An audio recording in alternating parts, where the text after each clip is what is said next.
temas que vamos a tocar hoy es un tema que sale de lo convencional. Es un tema el cual queremos tratar lo que es la ansiedad, los problemas psiquiátricos durante y posterior a la pandemia. Tenemos con nosotros a una autoridad en este tema porque esta persona de manera inicial, de manera desinteresada y sobre todo fue pionera en la República Dominicana en el proceso de brindar asistencia emocional y soporte a aquellas personas a quienes la pandemia más tocó. Tenemos con nosotros a la doctora Katy Giselle Gómez, quien es médica psiquiatra con una especialidad en psiquiatría forense, con quien estaremos tratando este tema, pero a la vez, escuchen esto, hemos querido traer una contraparte, el doctor Miguel Ángel Urbáez, quien es ginecólogo del Centro Médico UCE, y la doctora Tamara Guillermina Feliciano, quien es médico internista también del Centro Médico UCE, y el doctor Héctor Balcácer, médico internista infectólogo, quien les acompaña. Estaremos tratando este tema, pero más que nada, esto ha sido una especie de emboscada que no se lo hemos dicho a la doctora Feliciano ni al doctor Urbáez. Vamos a tratar de ver sus experiencias, sus sensaciones y los que ellos vivieron durante este proceso de la atención a personas con coronavirus. No se lo dijimos porque queríamos que fuera sorpresa, porque la realidad es la siguiente. En el Centro Médico UCE, y esto es algo que le voy a pedir a la doctora Tamara Feliciano luego de presentarla y de darle las gracias por estar con nosotros, que nos digan las cifras que el Centro Médico UCE manejó de pacientes y que ella posteriormente nos dio un estimado de la cantidad de personas que ella llegó a ver por día durante las diferentes olas de coronavirus. Doctora Feliciano, muchas gracias por estar con nosotros. Y si pudiera brindar al público de Madre Paso a Paso las cifras de las personas con coronavirus que se atendieron en este momento en el Centro Médico UCE, por favor. Buenos días, gracias por la invitación. Bueno, el Centro Médico UCE fue una de las primeras, de los primeros centros privados que puso una unidad de COVID para atender pacientes con coronavirus. Y en estos 3 años, en sentido general, nosotros hemos atendido alrededor de 10.156 pacientes en estos casi 3 años. Nosotros tenemos una unidad de COVID completa con su área de triaje, donde ahí categorizamos a los pacientes, lo que tienen COVID, lo que no tienen, y lo que tienen, lo que van a ir a una sala de aislamiento, o lo que pueden ir a su casa, o lo que van a la unidad de cuidados intensivos.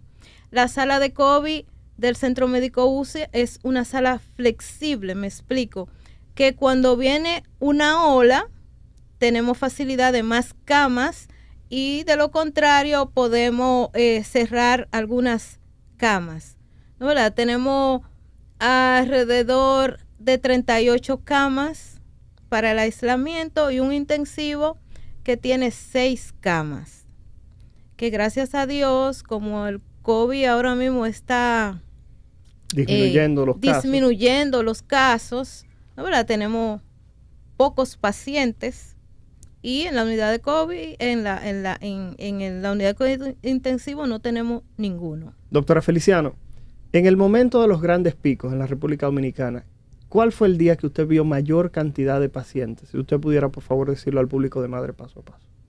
Bueno, en mi consulta, el día que yo más pacientes vi 60 pacientes. Algo inhumano, ¿no, verdad? Algo agotador. No solamente físico, sino emocionalmente. Sí. Y por eso estamos aquí con la doctora Katy Giselle Gómez, psiquiatra, para que hablemos un poquitito sobre eso. Doctor Urbáez, usted fue de los pocos médicos, si pudiera acercarse por favor un poquitito el micrófono, de los primeros y pocos médicos que estaban aceptando a las damas en estado de gestación para realizarle cesáreas con el proceso del coronavirus. Es tanto así que vimos mujeres que llegaron de otros centros y terminaron en el Centro Médico UCE porque no la querían en ningún otro sitio. Sé que varios centros médicos privados, algunas damas tuvieron que ir allá. Y quisiéramos, por favor, que usted nos cuente su experiencia sobre lo que fue atender a damas con coronavirus que se encontraban en ese momento en situación de este proceso infeccioso, por favor. Bien, buenos días. Muchas gracias por la invitación.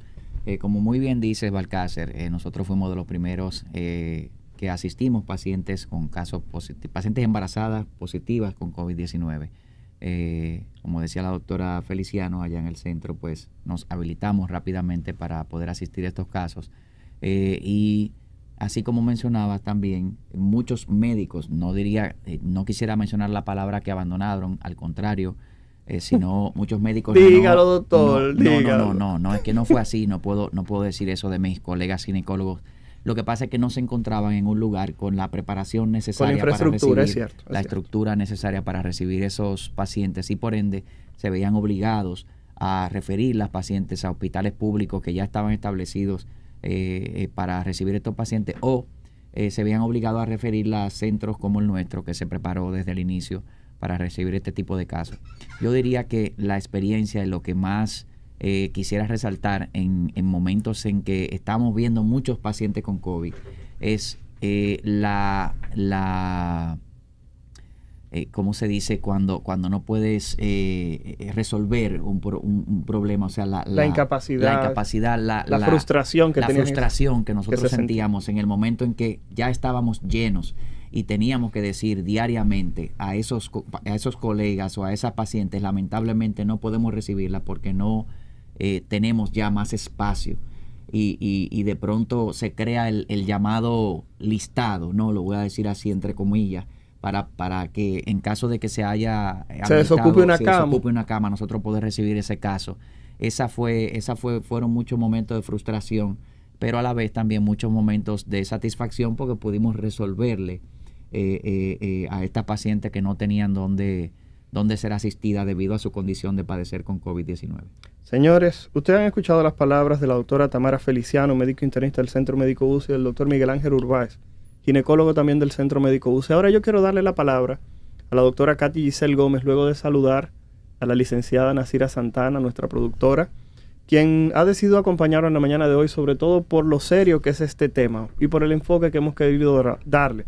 En el día de ayer conversaba con Nasira y ella misma decía que qué interesante el abordaje que le habíamos dado, porque salíamos de la parte de la población general y queríamos ver el abordaje de dos médicos, de un centro médico privado, porque todo el mundo entiende que solamente en los hospitales públicos se pasa trabajo. Y la realidad es que acabamos de escuchar a la doctora Tamara Feliciano diciendo que ella llegó a ver 60 pacientes en un día. Señor, ustedes saben lo que ve 60 pacientes, usted chequeándolo, tomándole la presión, escuchando los pulmones, indicándole el laboratorio, indicándole tomografía, chequeando los resultados, viendo la ansiedad, frustración y temores de esas personas. Entonces yo quería decirle a la doctora Katy Giselle Gómez, a manera de introducción, que por favor nos plantee cuál fue el escenario para el personal de salud en lo que fue el momento del inicio del proceso del coronavirus. Y repito, ella que se brindó tan a fondo que hasta abrió en su Instagram imágenes y grupos para compartir ejercicio, que a mí me pareció genial, y que ella habló hasta de abrir una agenda para tener cosas que hacer. Ella hizo tantas cosas que yo decía, bueno, yo no me volví loco por pedazos cuando duré esos 32 días trancado con COVID en mi casa, porque descubrí esa página, y te tengo que dar las gracias. Entonces, doctora Katy Giselle Gómez, médico psiquiatra forense con una especialidad, repito, psiquiatra con una especialidad en forense, por favor, doctora, si pudiéramos iniciar con ese contexto. Señores, para mí es un placer, como siempre, compartir con todos ustedes, y sobre todo porque estamos comunicando y psicoeducando. Eso es lo básico para nuestra población. Yo de verdad me siento muy agradecida del trabajo que ustedes han realizado definitivamente, y todas las personas que se han tenido que enfrentar de manera primaria y directa con una enfermedad que era totalmente desconocida. Y el escucharla hablar, doctora, y decir que usted veía 60 pacientes, hay una cosa que yo quiero para introducir esto. Fíjense que en el Moscoso Puello, es el hospital que tiene las residencias de psiquiatría forense, en ese año se vieron 6.141 asistencias en salud mental y 4.902 eran diagnósticos nuevos en psiquiatría. ¿Por qué yo quiero resaltar esa cifra? Y es porque lamentablemente todavía hoy en día no le estamos dando la importancia que tiene la salud mental, y sobre todo en los médicos, en aquellas personas que se dedican a dar salud, a brindar salud, que somos los de mayor riesgo. No lo digo yo, hay un sinnúmero de estudios que nos dicen a nosotros que la población más alta de riesgo de padecer cualquier tipo de trastorno psiquiátrico es aquella que brinda salud, que da un servicio. ¿Por qué? Porque todos ustedes, al igual que yo, nos enfrentamos día a día a retos, a diversos problemas que no solamente tienen que ver con el paciente, sino con nuestra infraestructura, con lo que tiene el sistema, y todo eso se va agregando, y querramos o no, de una u otra manera, precisamente nosotros vamos asumiendo todo eso y eso se vuelve estrés y ese estrés se vuelve una enfermedad mental. ¿Por qué el doctor mencionaba que precisamente inmediatamente Salud Mental tomó la decisión luego de tener una reunión vía Zoom en nuestra asamblea? Decidimos abrir lo que es la telepsiquiatría. En medio de la telepsiquiatría, pues comenzamos a dar asistencia vía telefónica y ya conjuntamente con el Sistema Nacional de Salud, que nos dio su aprobación, pues entonces comenzamos a trabajar. De manera específica, yo pedí todo el que estuviera dando servicios de salud. Yo pedí trabajar con enfermeras, con los médicos, porque a todo el mundo se le olvidó que independientemente fuéramos médicos, íbamos a ser los más afectados. Razones por las que pensé eso en aquel momento y sigo pensándolo hoy en día. Número 1, si se supone somos los médicos los que estamos capacitados y tenemos una enfermedad nueva y no sabemos qué hacer, ¿cómo la vamos a afrontar? Porque tengo que ser realista. No sabíamos nada de eso. No teníamos idea. Estamos frente a una pandemia que de por sí nos va a causar a todos lo que yo le llamo una histeria colectiva. Y eso había que evitarlo a toda costa. Porque imaginémonos todo lo que me pasó, por ejemplo, en mi experiencia personal, tanto pública como privada, que llegaban con el supuesto COVID y luego de evaluarlo no tenían COVID. Tenían síntomas que simulaban una enfermedad. Miren hasta dónde llega nuestra mente, el poder tan grande que tiene la mente. Y yo les puedo decir que de 10 pacientes que veía en un momentito, 8 no tenían el COVID. Tenían síntomas ansiosos, se provocaban dificultad respiratoria, incluso la misma piel se tornaba hasta enrojecida y pensábamos, tiene fiebre, sí la tiene. No, no la tenía. Y cuando entonces venían los resultados, era un falso positivo, como nosotros le llamamos. Entonces, fíjense, lo interesante que es que yo recibía llamadas a la 1, a las 2, a las 3 de la madrugada de enfermeras, de bioanalistas, muchas bioanalistas, señores. Esa fue mi mayor cifra. Las bioanalistas hacían ataques de pánico, crisis de histeria, y muchas de ellas hoy en día tienen trastornos de ansiedad. Doctora Gómez, yo quería hacerle una pregunta y quisiera por favor que usted la tradujera al doctor Urbáez, a la doctora Tamara Feliciano, sobre todo porque yo sé que el doctor Urbáez está en un proceso entra cirugía, y la doctora Tamara, que tuvo que ver en su momento hospitalizado 20, 25, 30 pacientes. Eso lo puedo decir porque lo viví de primera mano. La pregunta es, si nosotros quisiéramos ayudar a la doctora Tamara en este momento y uno quisiera ver qué tanto esto pudo haberle afectado, qué tipo de pregunta, qué intervención usted pudiera hacerle, que ella pudiera responder al aire, pues tampoco es que vamos a decir las intimidades de Tamara. Pero la pregunta es, ¿cómo usted trataría de abordarla y tratando de esperar una respuesta sincera de la doctora, sin ser demasiado inmiscuidos en el proceso? No, para nada. Nosotros, los médicos, evidentemente merecemos un gran respeto por el reto en el cual todavía estamos involucrados porque tenemos muchos retos de frente. No es una enfermedad como la influenza que ya se conoce lo suficiente para tener herramientas. Todavía tenemos muchísimas nuevas cepas y que muta y estamos en medio de esto todavía. Pero sí es importante que cada uno como médico podamos reconocer que seguimos siendo seres humanos. Yo comencé por ahí y les voy a transmitir un poquitito en unos segunditos lo que él decía, todo lo que yo me inventé, pero era para cuidar mi propia salud mental. Yo decía, esto no se sabe. ¿Cómo vamos a llegar a tener un término? ¿Qué va a pasar? Yo soy psiquiatra, entonces yo tengo que buscar estrategias dentro de mi hogar y fuera. Voy a enseñarle algo nuevo a mis colegas y comencé a hacer horarios. ¿Qué están haciendo ustedes para comenzar a recuperarse de todo ese estrés y con una gran necesidad de tomar vacaciones, aunque sea en Dubái? En Dubái. Okay. Para mandarlo para allá. Tamara puede. Entonces, la pregunta es, Katy, Bien, me gustó eso. Katy, si yo te preguntara, a la doctora Feliciano, yo quisiera que tú le hicieras una pregunta del punto de vista de salud mental para que ella te expresara algo que pudiera movernos a todos, porque el asunto es el siguiente. Yo quiero hacer una confesión y pedir disculpas públicas en este programa, Nasir. Yo recibí posiblemente el reconocimiento más grande del centro de estudio donde participé, que fue en INTEC. INTEC, el año pasado, me reconocieron como egresado destacado del Instituto Tecnológico de Santo Domingo. Y en el momento en el cual se hace la reunión, yo hasta me sentía mal, pero yo no sabía por qué era. Era porque yo decía, ¿por qué me están dando un reconocimiento con una enfermedad en la cual es cierto que uno ayudó a mucha gente, pero también perdió mucha gente? Entonces yo no entendía por qué me estaban reconociendo y creo que en un momento hasta fui grosero y quiero pedir disculpas públicas, tanto al INTEC como todo al comité seleccionador, como a todas las personas que participaron y que entendieron que yo era merecedor de ese evento. Pero la realidad es que yo tenía un dolor tan grande todavía del coronavirus que yo hasta me porté mal y debo reconocerlo en una reunión y de verdad pido disculpas. Porque la realidad es que pero yo te perdono, porque esa fue la manifestación de todo lo que tú viviste. Sí, claro. Pero el asunto es que nadie lo podía entender. La gente pensaría en ese momento que quizá yo estaba loco. Y el doctor Santamaría en el área me dijo, Balcácer, tú no estás bien en un momento. Yo no sabía por qué era. Y la realidad es que ahora que nos sentamos y que yo te dije, Katy, vamos a hablar un poquitito de esto, fue que yo pude, ahora que el COVID está bajando, que hay menos pacientes hospitalizados, que yo pude hacer una pausa. Entonces yo quería que, por favor, de verdad, tú le hagas una pregunta a la doctora Feliciano, que tú converses con ella un segundito dentro de ese proceso, porque quizás otras personas se puedan ver reflejadas en esa pregunta y sobre todo en la respuesta de Tamara, por favor. ¿Qué ya no puedes hacer ahora que hacías antes? Complacer. ¡Wow! Bueno, doctora, y yo le puedo Tamara, decir... mira qué pregunta más buena. Sí, yo le puedo decir, para hacer un preámbulo a la respuesta. Cuando vino la pandemia, cuando tuvimos al virus de frente ya en nuestro país, cuando nos encerraron por 15 días, ¿no, verdad? Que no salíamos ni nada. Yo le dije a mi esposo, yo tengo que buscar la manera de entender este virus, porque yo no me voy a quedar sentada en mi casa. Yo tengo que salir a ayudar a las personas. Y como es una enfermedad nueva, tengo que educarme.